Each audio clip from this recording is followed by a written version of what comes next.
إلى قيام يوم الدين. أما بعد أوصيكم عباد الله بتقوى الله أوصيكم نفسي بتقوى الله. I invite all of my dear brothers and sisters and myself to practice taqwa. Wassalamu alaikum jami'an wa rahmatullahi wa barakatuh. Alaikum assalam wa rahmatullahi wa barakatuh. The day of Eid al-Qurban. Qurban in the Quran have been used twice in two of the verses. One, if you remember on a Thursday night, if those brothers and sisters were here and blessed with the Dua Kumail and the Ziyarat of Imam Hussein, we talked about the ayah of the Quran which talks about the sacrifice of Habil and Habil, in which they gave a Qurbani, in which they sacrifice. Qurban actually means proximity, nearness. So therefore, it is through this sacrifice they have come closer to Allah subhanahu wa ta'ala. So Qurbani and sacrifice becomes the reason to come close. That is why when the husband sacrifices, they come closer to their wives. Isn't it so? So sacrifice plays a great role in coming closer, whether that be in marriage, whether that be with the children and the relationship of father and children or mother and children, or whether that be in relationship with Allah subhanahu wa ta'ala. So we have seen that our maktab, our religion, our deen is deen of sacrifices, is of Qurban. What is the purpose and reason for it? It is to come closer to Allah subhanahu wa ta'ala. That is the purpose. That is the maqsad. That is the reality. As we all know, that it is for that nearness and mulaqat. Mulaqat means nearness, meeting. Ya ayyuhan nas innaka kadihun ila rabbika kadhan mulaqi. It is for that mulaqat. It is ya ayyuhan nas. It is not only mu'minin. It is not only people. So it's for ya ayyuhal insan.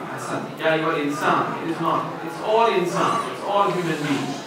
So therefore, it is Qurbani, which means pork, which means when we sacrifice, we become pork. The other name of Eid al-Qurban is also Eid al-Adha.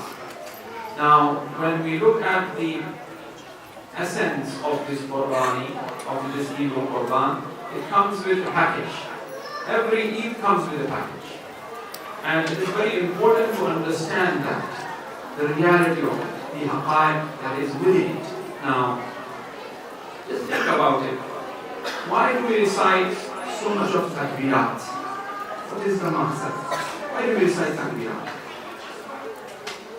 When we are praying salat, so many takbirat. When we go on hajj, takbirat. When we recite azan, first thing is Allahu Akbar. Eid prayers, whether that be Eid al-Adha, whether that be Eid al-Fitr, takbirat. What do we say? Allahu Akbar, Allahu Akbar. Over and over and over again. Always giving takbir. What is the philosophy? Why are we saying so much takbirat? What is the purpose of it? What is the maqsad of it? The other time also we say takbir. When do we say that? Is another time that we say takbir, and that comes impulsively. Nobody tells anything, everybody starts to shout, Allahu Akbar, Allahu Akbar. We tend to see on TV these days, unfortunately, when innocent people are being killed. And in Islam, if you kill one innocent person, it is like killing all of mankind. Innocent Muslim, no. Innocent person, a human being. Well, so takbir, why is it that we give so much of takbir? So the other place that we give takbir is impulsively. When there is an explosion, when there is loss of life, when somebody dies, when something happens, very surprisingly, it kind of shakes us. The first thing that we say, impulsively it comes and everybody says the same thing. It's Allahu Akbar. What is happening? Why do we say that? Why so much of takbirat? Why do we say it? If we pay closer attention to is Allah, which is the Ism Jalali, which is the name, which is the mother of all names, so to speak. Now, what is happening when there is an explosion or when something horrendous happens that shakes us? What do we say? We say Allahu Akbar. When we say something very huge, enormous, we say Allahu Akbar. Subhanallah. It's amazing. The scenery is. Allah, it just comes. And on the days of Eid and in prayers, what we are saying is when that death is taking place, who is taking the life? Who is taking the life? It is Al-Mumit. It is Allah who is taking life at the end of the day. It is Allah who is taking that life. So, Allah is Mumit, but at the same time, Allahu Akbar is much more than just Mumit itself. Is Allahu Akbar. So that ism, that name, in the sciences of Asma Ilahi, in the sciences of Asma'ullah, when that name manifests, when that name reflects of Mumit, everybody dies. It is just seeing that name of Mumit. It is that witnessing that name of Mumit. Imam Sajjad alayhi salam in one of the dua of Sayyid Sajjad says, there is nothing but to see that angel Israel, that Malakul Maut ke shuma mibinid, un khudish maut hast. Waqti ke shuma un malak ka mibinid, yani death. Because that malak, that angel is here, is right here. But we are not seeing it. But when we see that angel of malak, we die. So it's witnessing, it's seeing. That is why, last night, yesterday we recited in Dua Arafah, that eye is blind if you cannot see Allah subhanahu wa ta'ala. So it's seeing Allah subhanahu wa ta'ala. Our deen is deen of certainty and yaqeen. Do I worship the Lord that I don't see? Who said that? Amir al-Mu'mineen, our first Imam said that. I am worshipping the God that I see. So we all have to reach to that level of feeling that presence and witnessing Allah subhanahu wa ta'ala all around us.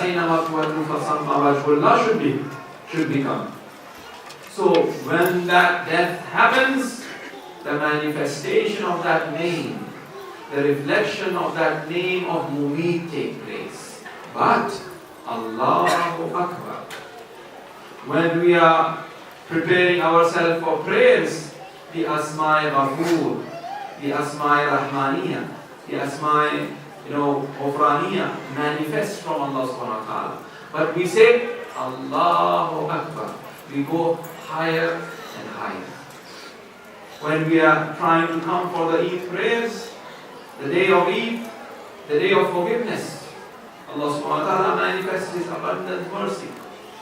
His mercy encompasses us with all the names of beauty, of Jamaliyah. But what we say? We say Allahu Akbar. This takbirat is for us to raise our darajah. This takbirat is for us to take on a higher level. Not to be just satisfied with just the Rahmaniyat of Allah subhanahu wa ta'ala, but Allahu Akbar. When we are about to start our prayers, As-Salat Mi'rajul Mu'min is mustahab to say 3 takbirat or 5 or 7. This takbirat is for going on a higher darajah.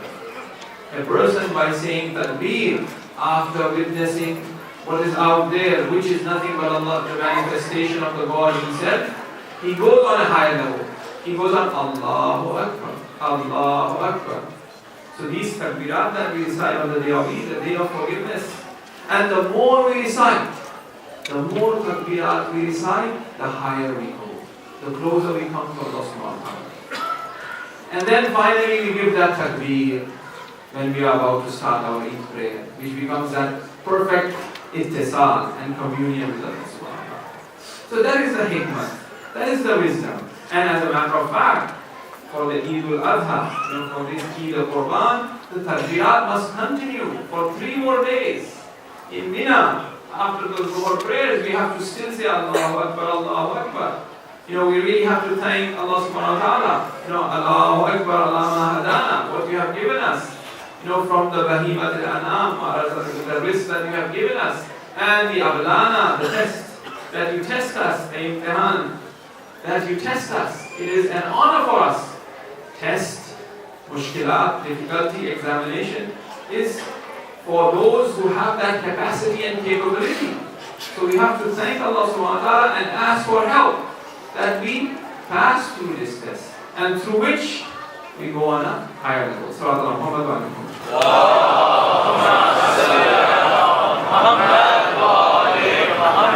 So that is the hikmah. Now, Qurban, the day of Adha, highly recommended sacrifice, sunnat muakkada to sacrifice.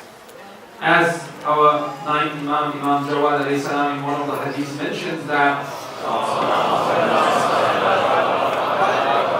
when that sacrifice takes place and that first drop of that beast, of that animal that falls onto the ground, that becomes the insurance of that person. That becomes the forgiveness for that person who has sacrificed. So it is and to the extent the Prophet has said that if it is so that you don't have any to sacrifice, take loan, where loan itself is not recommended in Islam. But when it comes to sacrificing a ram, Prophet has said that if it is so that you take a loan and do Qurban, it is that much recommended. It is that much mustahab. There are certain mustahabat in which we've been asked to take loan. For example, Hajj is wajib. If I have the istitat, if I have the capability, the finances, health, so on and so forth, I will go. But for the ziyarat of Baba Abdullah Hussain, if it is so that you take a loan and go, Imam Hussain will pay back that loan that you have taken. He will give you in return in abundance. The same for sacrifice. Is sunnah, is mustahab, but take loan and sacrifice, and Allah subhanahu wa ta'ala will pay back that loan that you have taken. Right? And it says, وَمَنْ يَتَّقِ اللَّهَ يَجْعَلْ لَهُ مَخْرَجًا. Allah subhanahu wa ta'ala, the sacrifice that is done with that taqwa, because the sacrifice, one of the first things in the sacrifice is that it should have taqwa in it. It should have God consciousness in that sacrifice. So, man yattaqillah, a person who is God wary, God conscious, Allah subhanahu wa ta'ala will open a door for him and will provide him risk from where he cannot, from places and means that he cannot even imagine, because Allah is a provider of this.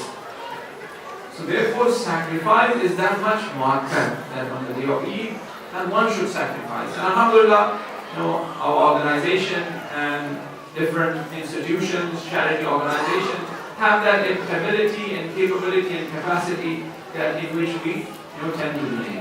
One thing that I would like to add here for sure, and that is, see, in the sacrifice that we are giving, have 3 shares. One share is for yourself, second share is for the needy, and third share is for your friends and neighbors. Now, when I'm going online and donating, or I'm sending my sacrifice to some place else, we are missing out on 2 shares. Yes, we are giving it for the poor. And the hadith of the Prophet is Allah subhanahu wa ta'ala had made the Eid of Qurban so that there be sacrifice of ram and lamb and camels so that the poor people is able to eat meat. The hadith is there, no doubt. But at the same time, there are 3 shares. Now, it has to be a purpose that the sacrifice that you are giving, that the sacrifice that you are doing, you have to have something from it. There's some barakah in it. The sacrifice that you are doing and giving, you have to give it to your neighbor as well. We have to bring this into practice in our life. Yes, the neighbor might be Chinese, the neighbor might be non-Muslim, it doesn't matter. It says give it to the neighbor. Imam Sadiq alayhi salam in the midst of the night, where a follower secretly follows him. He goes to a place where nobody used to go, that belongs to a neighborhood that were not Muslims, and he gives charity. He provides money to them. And when he returns back, the Ashab can ask him that they were not Muslims. He said, what do you mean? What are you talking about? It is sadaqah. It is charity. It could be given to them. So, yes, indeed, there are Muslims suffering in our, where our roots are from. But part of it must be spent to the poor people that are in our neighborhood. The foster kids, the homeless people. They might not be Muslim, it doesn't matter. But look what sort of, first of all, sadaqah and charity that you have done. You have come closer to them, closer to Allah subhanahu wa ta'ala through this act. It's insaniyat, it's humanity. Islam is the name of humanity and insaniyat. That's what Islam is. Then part of it is to our neighbors, part of it is to our friends, part of it for ourselves as well. There is some barakah within that meat that I have sacrificed, that I have taken. So that is there. Now, the second aspect of it is the aspect of qurbani itself. That sacrificing, that killing. And it is very much needed for every soul to practice that. In order that soul becomes in perfect harmony with the nature. In order that soul becomes perfect in terms of its potential that it has. Because insan is in the image of God. God is the one who takes life. So insan have to take life as well in order to reach that command. But he cannot take life. Allah has said, do not take life of the innocent people, of insans. It is as if taking a life of the whole of humanity. But this quality, this potential that he has, it has to come out. Some way or the other. And that is a sacrifice. That needs that person when he's sacrificing. Our children should learn that. Otherwise they will become, timid. Otherwise they will not have that courage. They should have that. But sacrifice which Allah subhanahu wa ta'ala have asked, and the way Allah subhanahu wa ta'ala have asked, very important as well. Not, widely the way mustahabbat, facing the qibla, it is for a higher purpose. Yes, it's bishare, probably, there are animal rights standing outside right now against having a demonstration. No. It is there for a purpose, with certain restrictions, with certain ways. One have to really carry that out. Because an insan, he is razir. Because an insan, he is ghafur. Because an insan, he is muhit. Because an insan, he is mumeet as well. So that ism of Allah subhanahu wa ta'ala needs to manifest in me. And that manifests through that. One have to really partake in participation of that manifestation of that name of Allah subhanahu wa ta'ala, so that I reach the darajah kamal. So that I will raise myself higher. Because that's how the chemistry and the science of name of Allah subhanahu wa ta'ala works, in this creation. It is nothing but the play of these names. Nothing but what exists is Allah.